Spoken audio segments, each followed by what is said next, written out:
नमस्ते दोस्तों, मैं राहुल सर आप सभी का स्वागत करता हूँ आपके YouTube channel finance by Rahul पर। तो ये हमारी म्यूचुअल फंड डिस्ट्रीब्यूटर की mutual fund distribution certification course की सीरीज चल रही है, जिसमें आज चैप्टर नंबर 1 का लास्ट लेक्चर है, which is on do it your self versus taking professional help. अब तक हमने इस चैप्टर्स में काफ़ी सारी चीज़ें देखी है। अगर आप हमारे चैनल पे नए हो तो प्लीज़ आप पहले पुराने वीडियो देखिए और उसके बाद आप इस वीडियो पर आइए, तो आपको पूरी सीरीज़ पूरी श्रृंखला समझ में आएगी। तो आज इस सीरीज़ में हम लोग तकरीबन 12 चैप्टर्स कवर करने वाले हैं, जिसमें से आज पहले चैप्टर का लास्ट लेक्चर है और कल से जो लेक्चर लगेंगे वो चैप्टर नंबर 2 के रहेंगे। आई होप आप लोगों को पिछले लेक्चर्स समझ में आए। तो चलिए शुरू करते हैं आज का लेक्चर। आज का लेक्चर है do it your self versus taking professional help. मतलब अगर हमें कहीं निवेश करना है, कहीं इन्वेस्ट करना है, तो क्या हमने किसी की हेल्प लेनी चाहिए या हम खुद भी कर सकते हैं? तो जानते हैं इसके बारे में क्या होता है ये, मतलब कर सकते हैं या नहीं, जानते हैं। As discuss earlier, investors needs to invest money from time to time. अभी पिछले ही लेक्चर्स में हमने डिस्कस किया कि निवेशकों को बार बार पैसे निवेश करते रहना पड़ता है, ठीक है, वो निवेश करना चाहते हैं।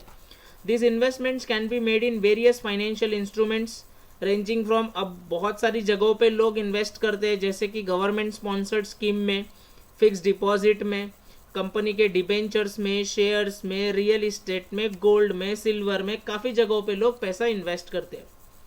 अब one option is to manage the investment oneself. अब एक रास्ता है कि वो खुद का पैसा खुद संभाले। That would involve finding the right investments and carrying out the related research and administration work.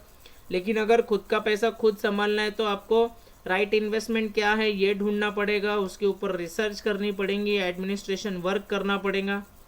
The other option is to outsource, या फिर एक दूसरा रास्ता है कि किसी और को ये काम दे दे, किसी प्रोफेशनल को ये काम दे दे ये सारी चीज़ें करने का, ठीक है।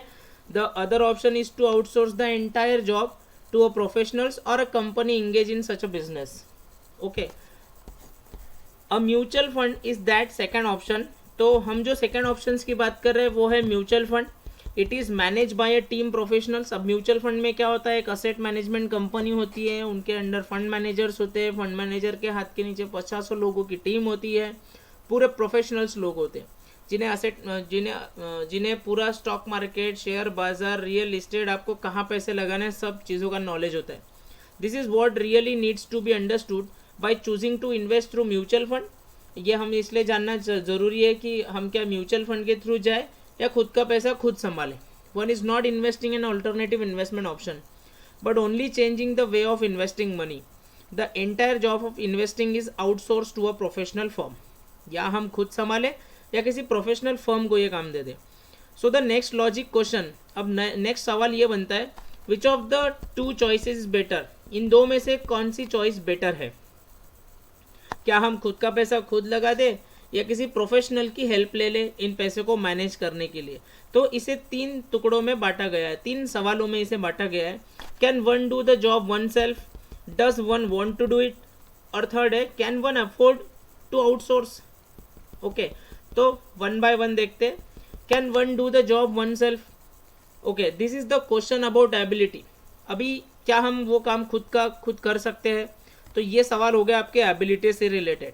ओके, क्योंकि in order to do a good job there are a few requirement. अगर आपको आपका पैसा अच्छे तरीके से संभालना है, अच्छे रिटर्न्स आपको पाना है, तो उसमें कुछ रिक्वायरमेंट की आवश्यकता होती है, जैसे कि ability to do the job and availability of time. एक तो आपको वो काम करते आना चाहिए, आपको सारा बाजार समझ में आना चाहिए, आपको फाइनेंशियल इंस्ट्रूमेंट समझने चाहिए, उसके क्या मतलब होते हैं, वो सारी लैंग्वेज समझ में आनी चाहिए। दूसरा, वो सब समझने के लिए, करने के लिए, खुद का पैसा लगाने के लिए समय भी होना चाहिए। Okay, there are task where one may not have the skill and knowledge. अभी ऐसा भी होता है कि किसी को इसका कुछ भी पता नहीं है, ना स्किल्स है ना नॉलेज है। जैसे यहाँ पे उदाहरण दिया है कि history teacher may not be able to help her daughter to study mathematics.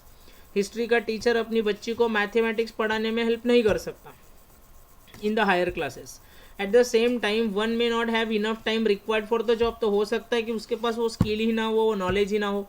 Okay, in other case one is unable to do manage money oneself and should consider outsourcing in. तो इस case में वो क्या करेगा कि वो outsource करा देगा, जिसको ये चीज़ें समझती है, जो रिटर्न्स ला कर दे सकता है, उसको ये काम दे देगा। Does one want to do it? दूसरा सवाल ये भी है कि क्या वो खुद करना चाहता है। चलिए मानते हैं कि उसके पास वो रिक्वायर्ड स्किल है, वो नॉलेज है कि वो अपने फंड को मैनेज कर सकता है। उसके बाद क्या उसकी इच्छा है उसे मैनेज करने की? ये भी बहुत इंपॉर्टेंट सवाल है।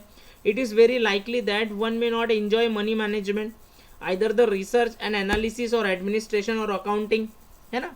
मतलब उसको समझता है, सब आता है, लेकिन वो करना नहीं चाहता। ऐसे भी लोग हैं, वो अपना समय अपनी फैमिली को देना चाहते हैं, कहीं और स्पेंड करना चाहते हैं, या अपने प्रोफेशन में वो कुछ अच्छा करना चाहते हैं। ठीक है, तो ऐसे लोग भी जो है वो हेल्प ले लेते हैं म्यूचुअल फंड एजेंसीज, मतलब असेट मैनेजमेंट कंपनीज की। ना तीसरा सवाल ये बनता है, can one afford to outsource? क्या हमें दूसरे को काम दे देना, आउटसोर्स कर लेना फायदेमंद है? ओके, तो आइए इस सवाल का जवाब देखते हैं। There is some cost associated with mutual fund since the agency involve needs to be paid their professional fees. देखो, अभी हम किसी प्रोफेशनल को काम दे रहे हैं, यानी असेट मैनेजमेंट कंपनीज के द्वारा हम म्यूचुअल फंड खरीद रहे हैं, उनके थ्रू खरीद रहे हैं, तो वहाँ जो काम करने वाले लोग हैं उनके पेमेंट तो देने पड़ेंगे, और उनके पेमेंट हमारे ही पैसे से आएंगे। हमारे मतलब जो म्यूचुअल फंड में निवेश करते हैं इन्वेस्टर्स, उन्हीं में से एक्सपेंस रेशो वगैरह निकाला जाता है, और वह सारा पैसा जो है प्रोफेशनल की फीस देना, वो सब वहाँ से आती है। तो थोड़ा पैसा तो उसमें जाएगा आपका। While we will cover the cost associated with managing mutual fund in a later chapter. तो वो बाद में हम सीखेंगे कैसा होता है, क्या कॉस्टिंग वगैरह होती है, अगले चैप्टर्स में आगे आएगा। बस आप बने रहिए पूरे लेक्चर में।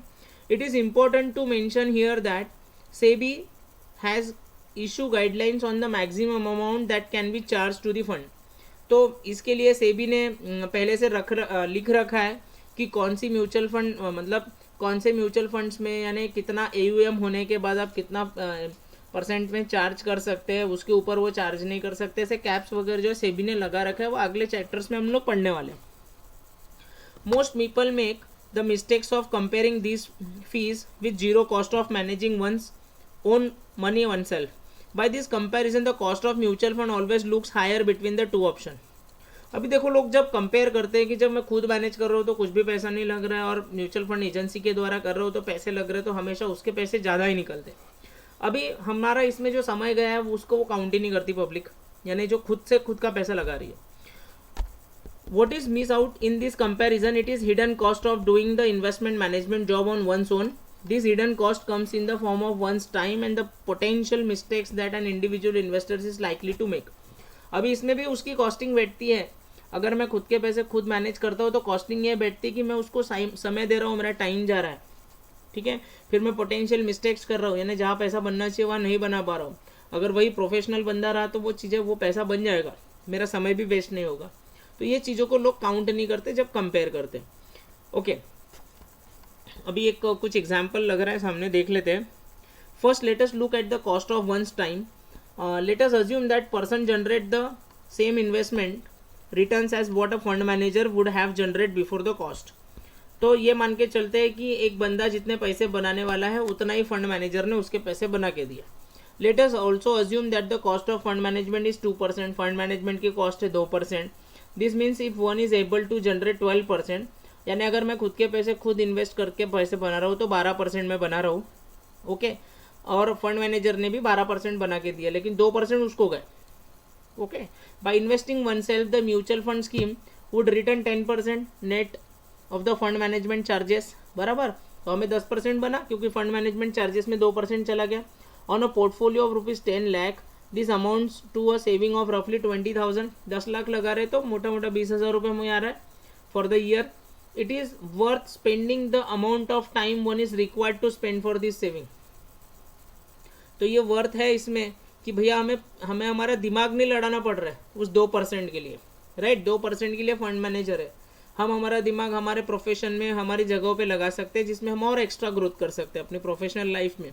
और फाइनेंस की चीज़ें संभालने के लिए हमने कोई प्रोफेशनल को काम दे रखा है, फंड मैनेजर को ने। हम भी 12% कमा रहे हैं, वो भी 12% कमा रहा है, उसमें 2% उसको जा रहे हैं, तो हमारी साल भर की मेहनत बच रही है, टाइम बच रहा है। तो ये इस केस में तो बिल्कुल हमने प्रोफेशनल को काम देना चाहिए, Please consider the amount of research one has to put in well as administration and accounting work.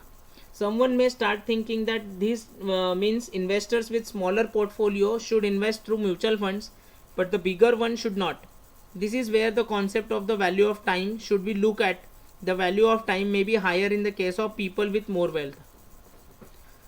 सही है, वैल्यू ऑफ टाइम यानी समय की कीमत, time value of money. Okay, the second hidden cost comes in the form of the mistakes one is likely to make given the emotional attachment with one's own finances. अभी खुद दिमाग लगाया, खुद पढ़ाई किया है, तो उसके साथ उसके इमोशंस जुड़े होते हैं. यहाँ क्या होता है, यहाँ पे फंड मैनेजर खुद डिसीजन लेता है, उसे लग रहा है कि यहाँ पैसा नहीं बनेगा आगे, वो यहाँ से निकाल के दूसरी जगह फटाक से शिफ्ट कर देता है पैसे, लेकिन हम यहाँ नहीं कर पाते और इस चक्कर में नुकसान भी हो सकता है. For most investors, a mutual fund would turn out to be better option than to build a portfolio oneself. The next chapter discuss what mutual fund and their role in an investor's portfolio. अगले chapter में हम ये सब चीज़ें सीखने वाले हैं. तो गाइज ये था चैप्टर नंबर 1 जो आज पूरा क्लियर हो गया है. तो इस चैप्टर में हमने जो सीखा है उसके ऊपर कुछ MCQs है, इन सवालों के जवाब दे देते हैं हम लोग.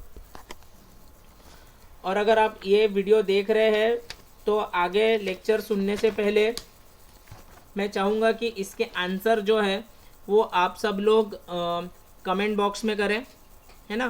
क्वेश्चन नंबर 1 का आंसर भी आप कमेंट में करिए. 1 2 3 4 5 स्क्रीन को थोड़ा सा रोक दीजिए. ओके, और क्वेश्चंस के सवालों के जवाब दे दीजिए.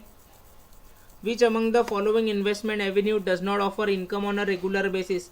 इनमें से ऐसे कौन सा आइटम है जो रेगुलर बेसिस पे इनकम नहीं देता, ये हमारा हो चुका है.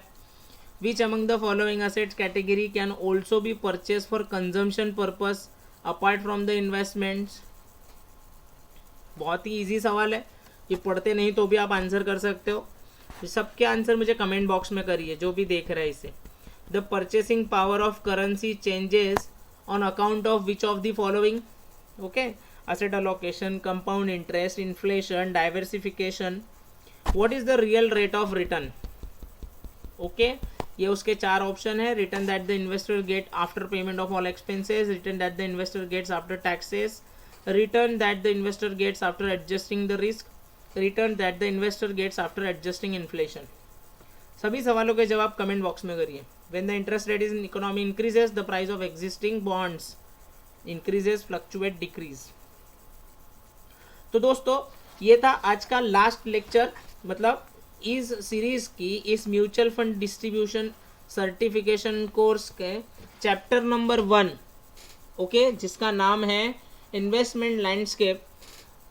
ये चैप्टर आज यहाँ पे कंप्लीट हो चुका है.